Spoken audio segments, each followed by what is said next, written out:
Why did I live a year in Norway? Well, my grandmother is from Norway, so that's one thing. So I guess for family, cultural heritage, and stuff.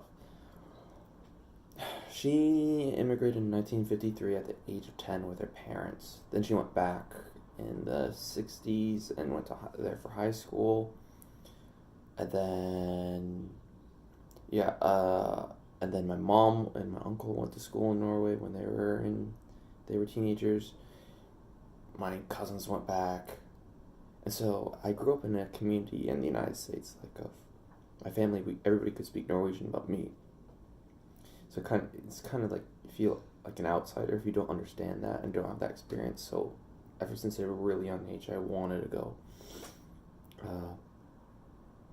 I remember when I went, it was like I landed in the country, and for the first time in my life, like I felt at peace. Like I don't really know how to explain it. It's like the everything I was looking for, I had found for some reason, and the searching of my soul was just gone.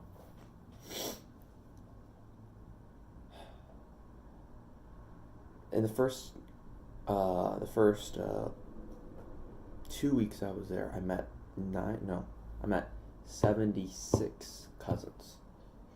That's a lot. That's a lot. It changed you too, because you realize, like, oh, I'm not the only person out here, and your scope of family just completely changes. Going to school there was like, they gave me 5 crash course weeks in Norwegian, and then I started, like, I was only 18 at the time, and just graduated out of high school. Then I just left. And it was kind of like, it was so much fun. I mean, what it was is a folk high school, folkeskole, and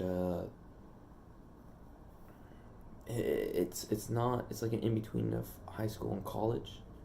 So they give you an opportunity to try out different things, so then you don't have to waste a bunch of the government's money going to college for studying something you don't want to do. So it's like for an entire year, I just tried a bunch of stuff. Like, I studied digital design.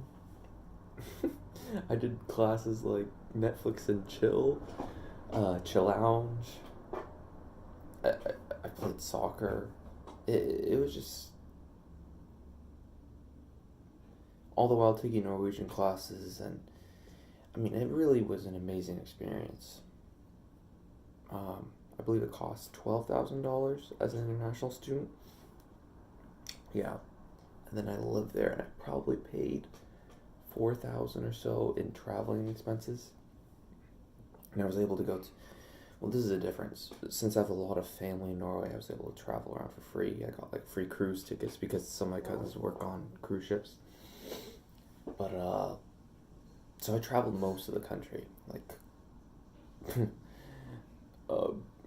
from Kirkenes, which is all the way in the north, all the way down to Oslo. I didn't go to Kristiansand, but so I didn't go far to the southernmost point, but I did basically everything between Bergen and Stavanger. I did, like, all my family's there, and it's just such an interesting country, because I spend all of this time like learning the Oslo dialect, and then I go to my cousins on the west coast and in Stavanger, and they speak completely different. And I remember it was like New Year's, and I'd been living in Norway for like a year by that time. No, 6 months. And I was just sitting there listening to them talk, and I was like, have I even learned anything? But if you are thinking about going to Norway, I would advise doing the full high school first, because it gives you, the people who go to it are from the entire country. So it's like, you're not just making friends in Oslo, you're not just making friends in Stavanger or Trondheim or Tromsø, you're actually making friends from everywhere. And the one I went to was called Runningen Folkeskole, and I would advise to go there. It's the only one in Oslo, and Norway is such a small country, it's like it's best to be based in Oslo or Bergen. But even then, it's like, I mean, it's very small. Like Oslo's 600,000 maybe. Bergen's 200,000. I mean, that's like, I don't even know a city in the States is 200,000 people. That's like not no. It's nothing. Um, um, but it's a lot of fun, and if you're planning on learning the language, go do that, because it's kind of like whatever you do at Folkeskole, it's the year you make out of it. What you put in is what you get out. So like when I went there, I had 4 cousins, and those first 2 weeks go up to me and tell me, it's like, yeah, you're gonna meet a Norwegian girl and you're never gonna leave. And I would laugh at them, and I was like, no, that's not true. I'm not. I'm gonna go back. I'm gonna go to Canada and I'm gonna study where I'm now.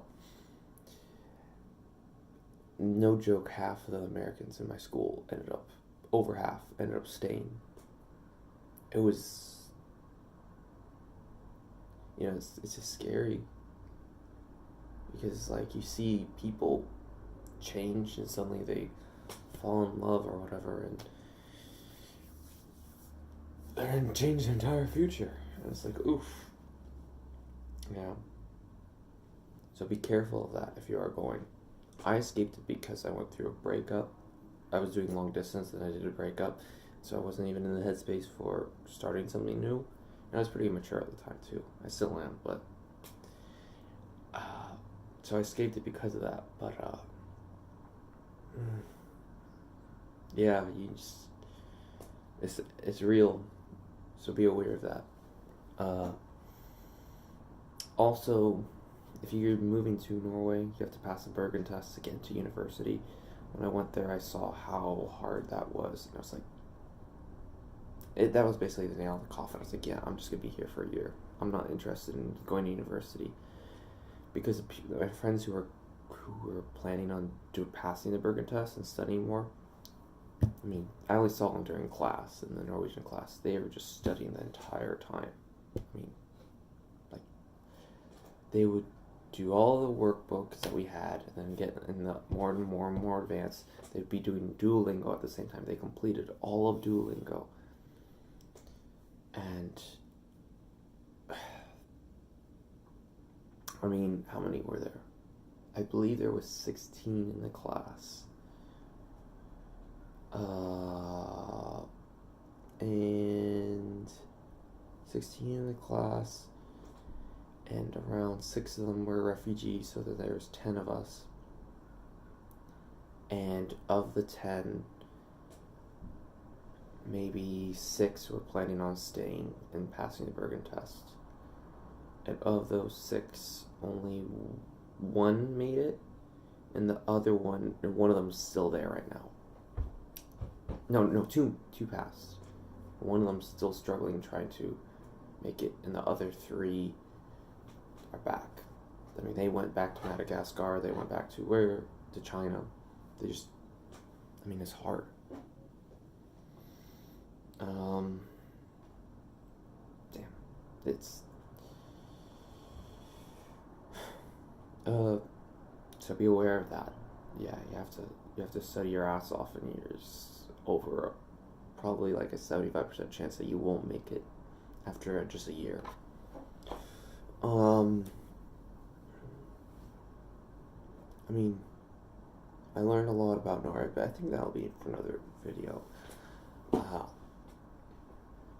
it was a really amazing experience. I connected with my family, like my roots. It was during the 2016 election in the States, so it was a very interesting experience of being able to see from the outside perspective what was happening in the States, seeing what they got right, what they got wrong, and it was very interesting how like Norwegians like put America on such a high pedestal, or at least parts of the States like LA and New York.